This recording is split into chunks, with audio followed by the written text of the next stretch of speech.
Hello and welcome to the Giving Voice to Depression podcast. I'm Terry, the creator and co-host of this podcast. I've lived with depression most of my life, and I know how easy it can be to feel all alone in the experience. I'm not alone, and you aren't either. And I'm Dr. Anita Sands, a licensed clinical psychologist with a number of my own diagnoses, all of which bring a certain amount of anxiety and depression along with them. There is great power in shared experiences. We share our own as we engage in intimate and candid conversations with our weekly guests, exploring different perspectives on and experiences with depression. We keep it real because depression is real. We keep it hopeful because there truly is hope, in spite of what depression tells you. This podcast is produced in partnership with Recovery.com. Recovery.com provides resources and information for individuals seeking treatment for mental health or addiction issues. Its website is a fact-checked and vetted online platform of treatment centers to help individuals find the right path to recovery. This episode is sponsored by the A.B. Korkor Foundation for Mental Health. Hi, Terry. Hello, Anita. So today's guest is Sean, and we first met him at a panel discussion about the role of arts in mental, public, and community health. The thing that caught our attention was how openly Sean spoke about his rising anxiety as the event started. He joked about his rapidly tapping leg, the need to take anxiety meds to settle himself, and he made several revealing and amusing comments about the way that his particular brain works, all completely matter-of-factly, with zero shame or embarrassment. And that made us think. The media, in its many forms, is inundated with reports of the youth mental health crisis, and we are not challenging or ignoring the research. But in addition to, or maybe even because of, the rise in mental health disorders, there's also been a rise in awareness, openness, programs, and support to help address and manage mental health disorders. Sean is a great example of how being honest about what's going on in our minds and bodies with people we trust can lead to levels of authenticity and freedom that previous generations rarely experienced. So here now is Sean giving his voice to depression.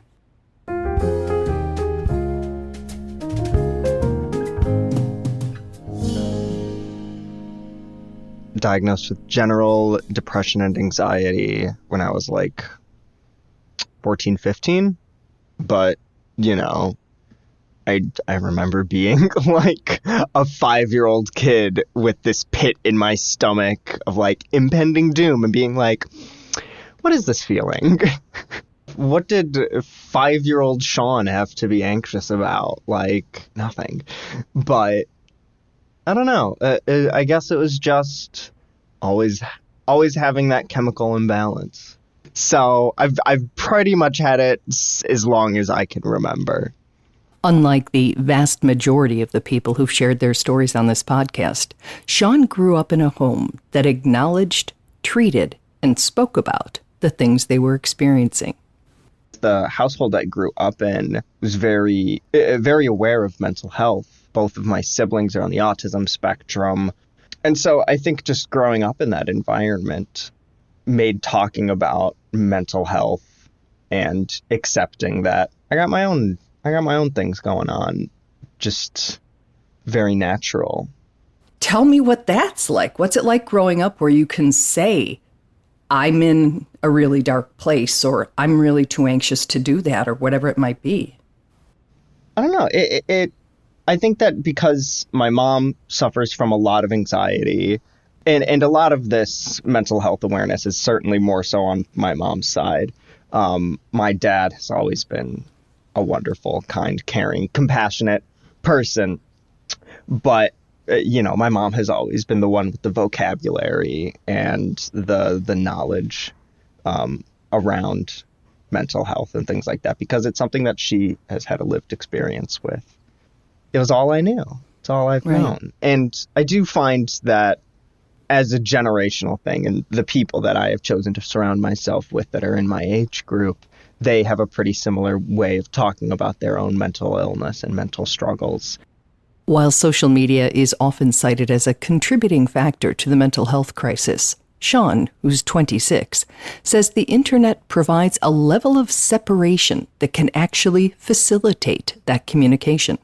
And I feel like social media and things like that, while bringing their own, cacophony of issues with them, did sort of let people talk about how they're doing and just sort of put that out into the ether and joke about it and meet people that they might not have otherwise met that can empathize or relate or quip back at them about depression or what have you.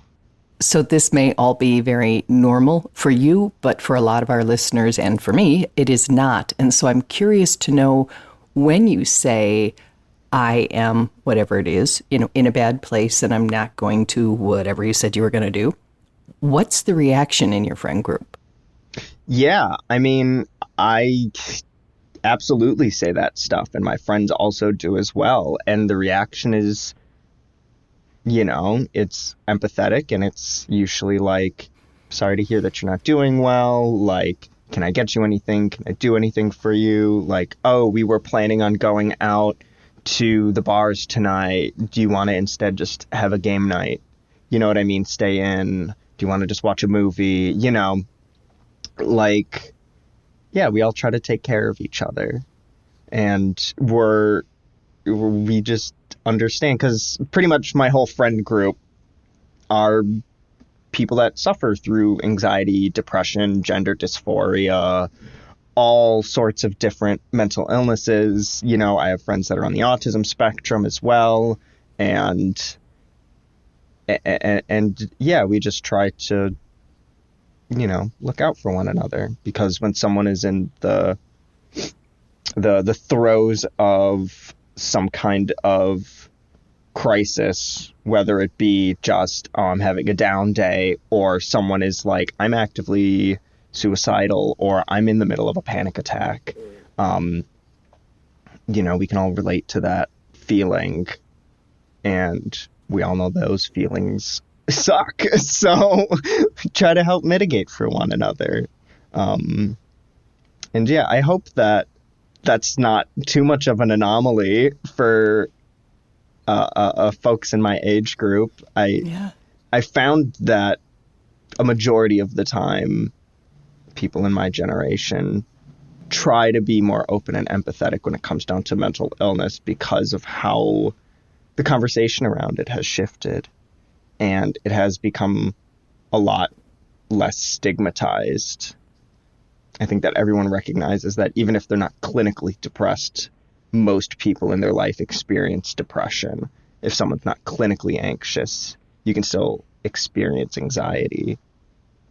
So yeah, I think that sort of shift has helped, at the very least, me and my friends be open about mental illness as a topic of conversation and as a thing that impacts us on the daily basis. It gives me so much hope, because, I hear that, the younger generation, and I say it, and it makes me sound even older than I am. But to hear it in action, I want to go back to what you said. So if you were going to go out with a group of people and one of them said, like, not in a good place, you said, it wouldn't just be like, hey, sorry, you're in a bad place, we're going out. You would change your plans to include that person and watch TV or a game night or whatever examples you gave. That's next level. That's what we hope for, to be included and to be accepted anyway. Yeah. I think that it helps that a lot of my friends grew up watching Winnie the Pooh, and we're all just like, aw, Eeyore, you miserable little goblin. You can still come along, So. Aww. There is a lot written about Eeyore's depression, including an article on optimisticminds.com that calls out the lesson of acceptance taught through the iconic donkey. Quoting, "Even when his friends knew Eeyore and his character, they never judged him or kept him away from their company. They accepted him for who he is. And the best part is that Eeyore never bothered to change himself or anyone around him. Eeyore remained the gloomy, sad, and disinterested donkey he is, and never sought to fit in with the others to be loved and cared for. His friends loved him nevertheless, and included him in all their games and adventures. They stood by him like pillars of support, and were always careful not to add to his misery. End quote. It's worth adding that it's widely believed that Pooh Bear had several behavioral disorders of his own. Rabbit had symptoms of OCD, Piglet generalized anxiety disorder, and all the other characters, including Christopher Robin, had their own stuff. You know, birds of a feather and all that fun stuff. Like, people that have mental illness tend to flock towards other people that have mental illness because of that empathy, because of that feeling of, like, I don't have to be scared saying, like, I am losing my fight with anxiety today, and the thought of leaving my apartment terrifies me. Or that it's just like, I can't go out tonight, I'm sorry, I spent most of the afternoon cleaning my apartment and now that just took the wind out of my sails, or whatever, you know? Like, I think that a lot of people have been there and felt that, and it's very freeing at the very least to be able to be honest with yourself and with the people that you care about and that care about you. And, you know, everyone knows that it's not like personal. Everyone knows that it's not because it's like, oh, Sean just really doesn't want to hang out with us, or like, you know, it's not targeted. It's just, it's mental illness. It's chemical imbalance. It's being overexerted. It's being stretched too thin, you know? Yeah, it's never about, I don't want to be with you. It's about, I can't right now. It's life. Yeah. So in that instance, if somebody says, you know, not in a good place, but just want to be alone, then is it, they're just, that's done? Or would you be checking in with them? Would you text them during the night and just say, thinking of you, or is that too much? What do you do when a friend says that? You know, I feel like at the very least with my social circle, it's like, unless you are intentionally isolating, turning off your phone, things like that, there's usually someone around to talk to if you need it or you'd like to. You know, it's more like sending stupid memes and just sort of like jokes, having fun, trying to distract or things like that. But I don't even know if it's that sort of intentional, sort of that cerebral of like, okay, you know, we're going out to the bar. Sean's not coming with because he's too busy being sad. Like, we're going to make sure that while we're at the bars, we're sending content or, you know, talking to him or making jokes or something to help him. It's just sort of like, it's just kind of how the friend group is that it's always lively. It's always fun. It's always silly. So, yeah, I definitely think that a part of it is making sure that everyone's okay. But I feel like it's just sort of second nature.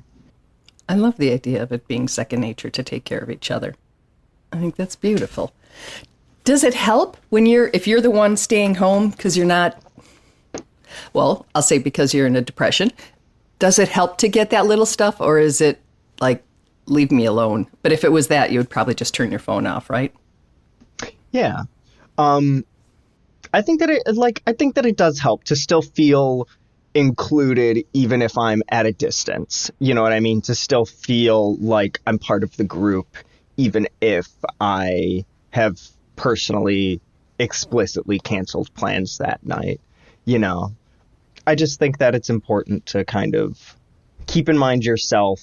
And it also helps to be reminded from the people that you're close with that your mental illness is not the only facet of your being, you know? Like, there's more to me, there's more to you, there's more to whoever than the fact that, oh, they're a bit of a Debbie Downer, aren't they? Like, you know, so yeah, I think that it is helpful to still sort of feel that Just because I'm not there with them in person doesn't mean that I'm forgotten or that I'm being excluded or left out or anything like that. So I always talk to people about their tools, the things they use to manage their mental health. And you have a pretty unique one. I have to admit I hadn't heard it yet. So talk to me about the things you do, including dance, to keep yourself in a place where you are functional and feeling okay, doing okay. Yeah, totally. So dance is definitely a big one of them, having been tap dancing for almost 25 years now, which is very strange to say. It sure is when you're 26. That next year will be my quarter century of doing this art form, which is bizarre. But yeah, dance is certainly a big one because it is physical. So, I get that exercise component in, which so many people say is, almost a necessity for battling depression, keeping the sad thoughts at bay. But another sort of creative outlet that I've found that has helped me is I'm a big old dork. And I love fantasy. I love, like Lord of the Rings and Dune and The Witcher and all of these amazing universes that have been created. And so, that escapism is fun and it's nice and it's a great distraction. And I play a lot of Dungeons and Dragons with my friends. And then I feel like the pretty bog standard things, at least for, young men, watching TV, playing video games, napping, harassing my silly cat. Are the big two, meds and therapy, a part of your toolkit? Yeah, I probably should have been medicated at a much younger age, but I only started with pharmaceuticals like at the very beginning of 2023.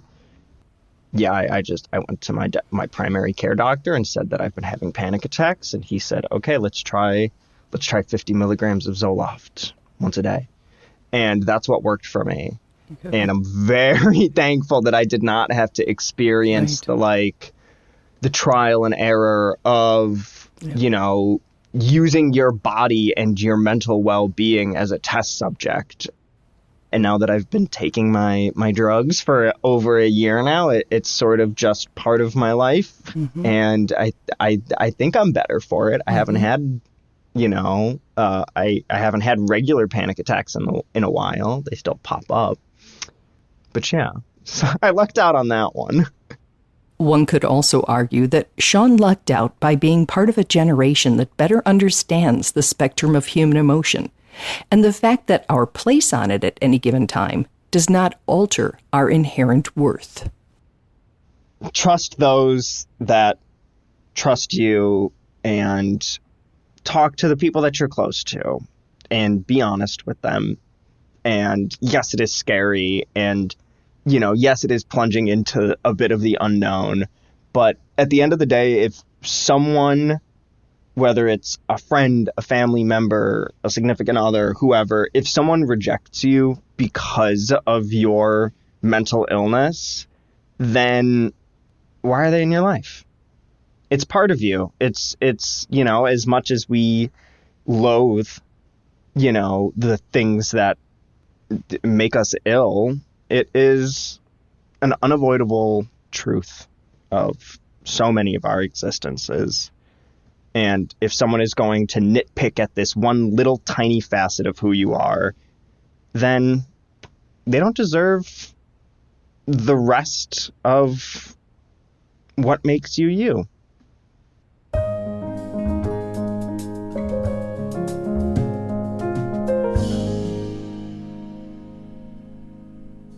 Oh, Terry, I love Sean, and I love this episode so much. It made me really think about how what we're doing is sort of like helping with this progression with each generation, sort of raising their emotional IQ, right? So we start with denial and blame and stigma, and that's the only response to mental health issues. And then we move to education and trying to increase understanding, just sort of like an intellectual understanding of mental health issues. And then we can next move to emotional understanding, which to me is like the empathy piece. Yes. And then from empathy into action or behavioral change. And so I really feel like what Sean was talking about, especially like with his group of friends, was empathy in action means accommodation.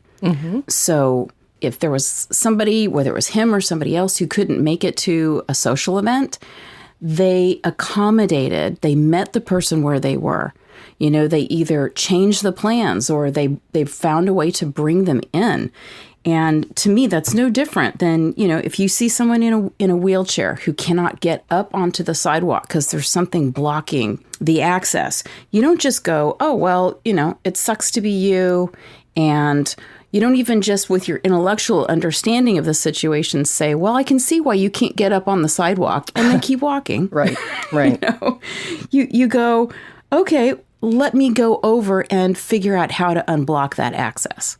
You go to where they are. You accommodate to their need with both the intellectual understanding and the emotional understanding, the empathy.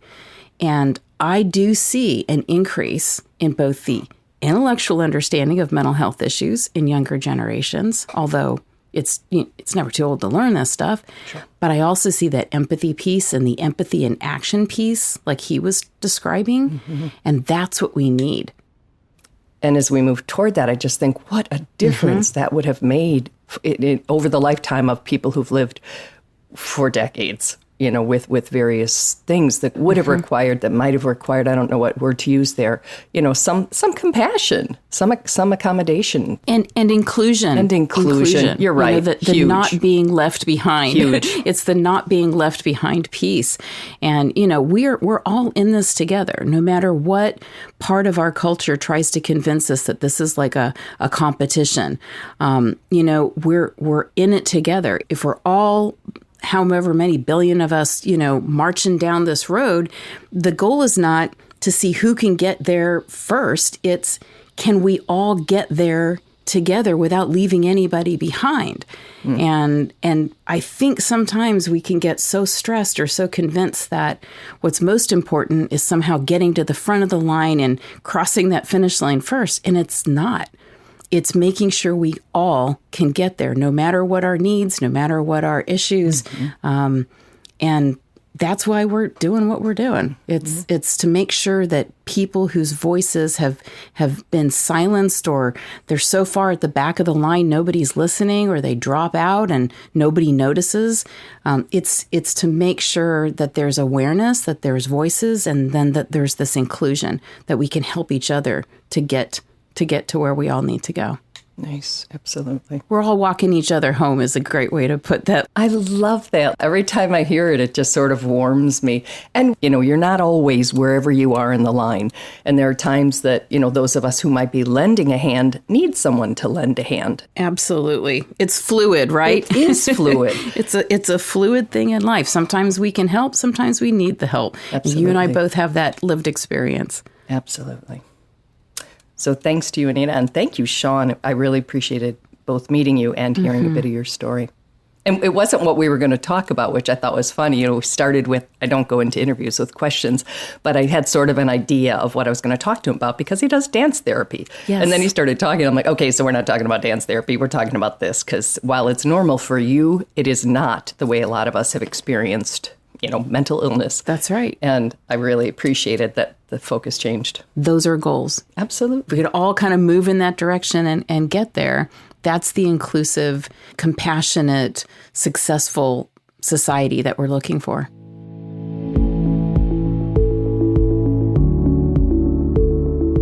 We truly hope that our podcast brings a little more understanding, helps you better articulate and reflect on your own experience with depression, or better understand how to support someone else who is struggling.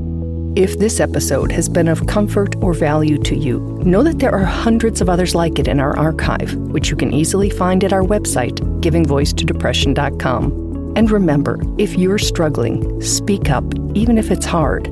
If someone else is struggling, take the time to listen.